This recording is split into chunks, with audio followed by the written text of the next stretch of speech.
Money raw, yeah, I'm looking at the bank, say miss, I do not want to tell, yeah, nuts with my gang, you be just a stain, cover on my chain.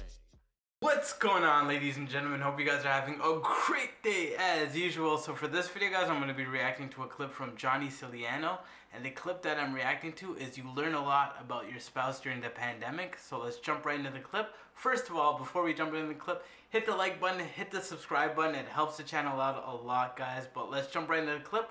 We'll have a little discussion after. Let's go. My wife and I, we live in Manhattan, and during the pandemic, when it started in March, we were locked in our apartment for 3 months. We couldn't go out at night, only go out during the day for a little bit to get stuff.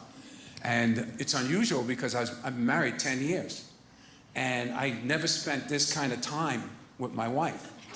I spent quality time, but never quantity time. You know what I mean? It's a totally different ball game.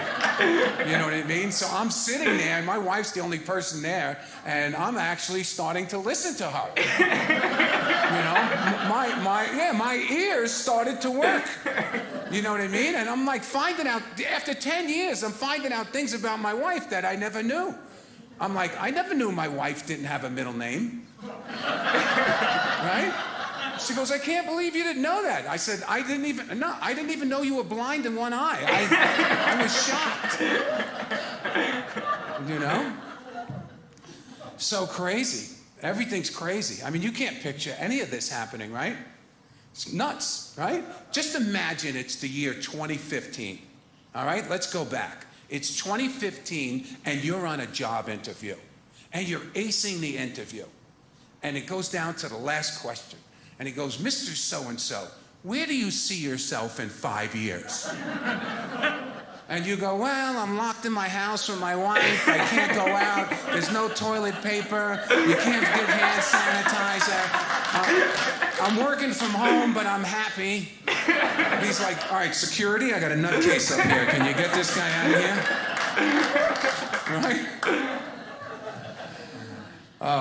So I got to tell you, the pandemic, I mean, I don't know how to address this. I mean, I was going to come out and say, how are you enjoying the pandemic? But that's kind of upside down. Everything's upside down with the pandemic.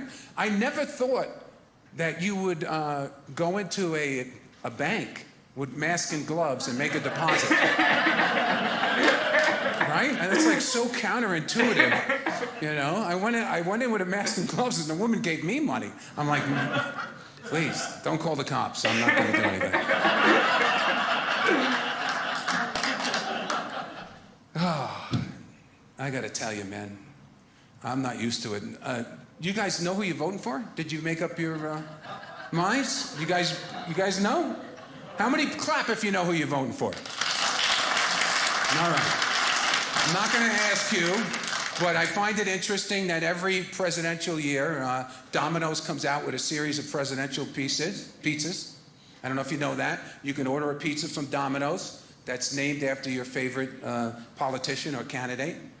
Like you can call up Domino's and say, can I have the Bernie Sanders pizza? The Bernie Sanders pizza. In other words, you order it, you pay for it, and everybody else gets to eat it. Right?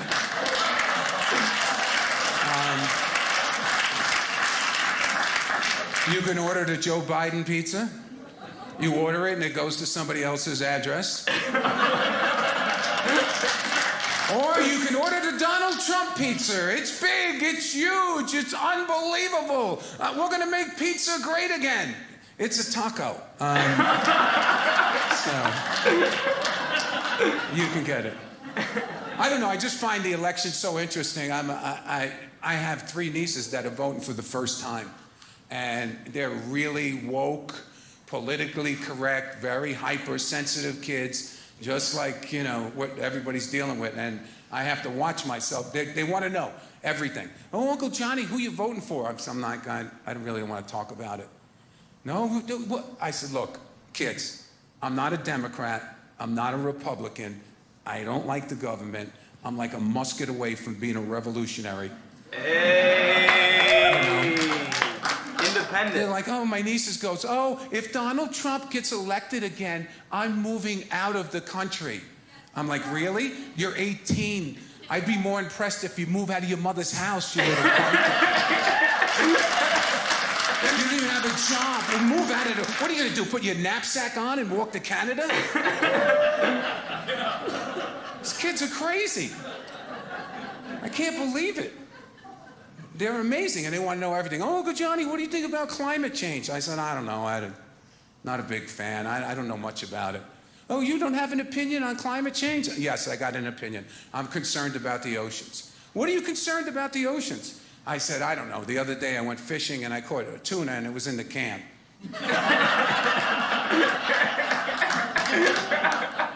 So they think I'm nuts. They go, what about recycling? You into recycling? I said, I recycle. She goes, really? That's good. I said, yeah, I had a girlfriend when I was 20 and I dated again when I was 30. That's recycling, right? So I'm known as the crazy uncle. You know, and the kids are such phone snobs, you know? I mean, they got to have the latest, the greatest. I know my sister and brother pay for it all. It's pretty amazing, you know? They have to buy phones all the time, upgrade. And then kids are like, oh, Uncle Johnny, what kind of phone do you have? I said, I have an iPhone 5. You have an iPhone 5? Did you lose your job? Like I was some kind of low. I said, I can call anywhere you can call, you little idiot. I said, I can't believe it.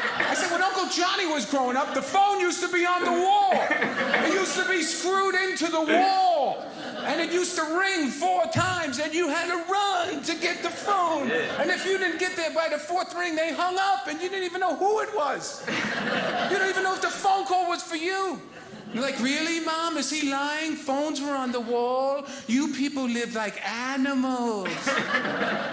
And I'm like, oh my God, I turned into my mother.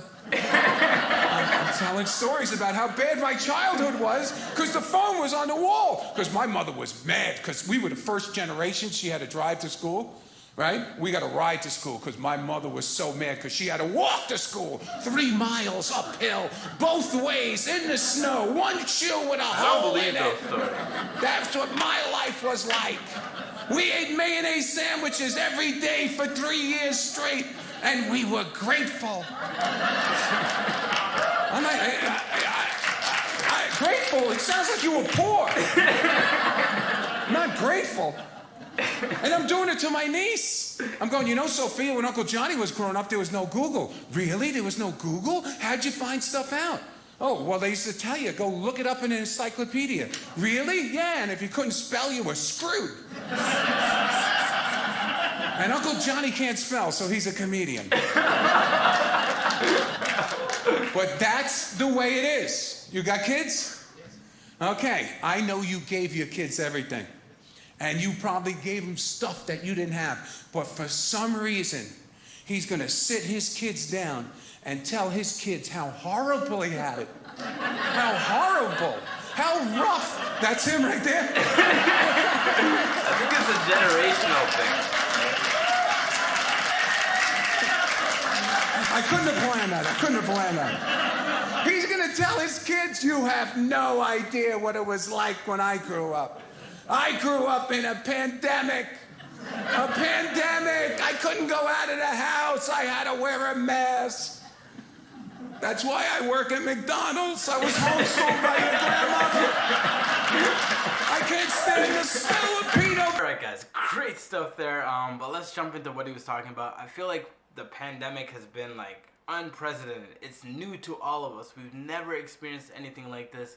So just being able to stay at home with the people that you live with for a year straight or a year plus has been tough on all of us. But those are the people that have your back the most.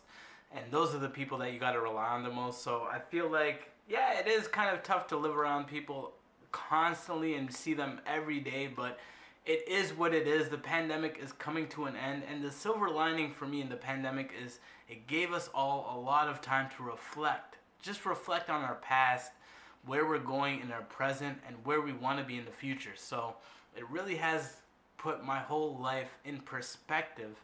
And that is something that I'm grateful for, because before the pandemic, I was just moving. I was just always just going. I've had some time to really think about things, and I really appreciate that. But in terms of what he was talking about, another thing, generations, how generations pawn off the blame to other generations.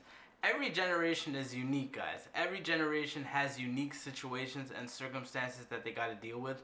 And whenever they try and pass on that knowledge or that experience to the younger generation, it comes across as pretentious. Maybe because the younger generation just doesn't have to deal with it, so they look at it kind of like he was saying, his grandmother or his mother had to walk to school. Like, that for me would be seen as funny because we don't have to walk anymore. So it's something that my generation doesn't have to go through. But like he was saying, like, we had dial-up when I was growing up. Not everybody could use the internet all the time. Only one person in the house could use the internet. So if I tell that to my kids, I don't have kids, but like the kids that I want to have in the future, they're going to be laughing because they never had to experience that. So every generation has their own struggle. Every generation has their own challenge, and it's unique to that generation. They will never be able to properly explain it or explain the experience of what that generation did for them. That's what I think. Let me know what you guys think in the comment section. Hit the like button if you enjoyed the video. But I'm going to wrap it up, so take care of yourself. Stay safe, because it is a crazy world, and there are a lot of crazy people. But most importantly, guys, you already know by now. Peace.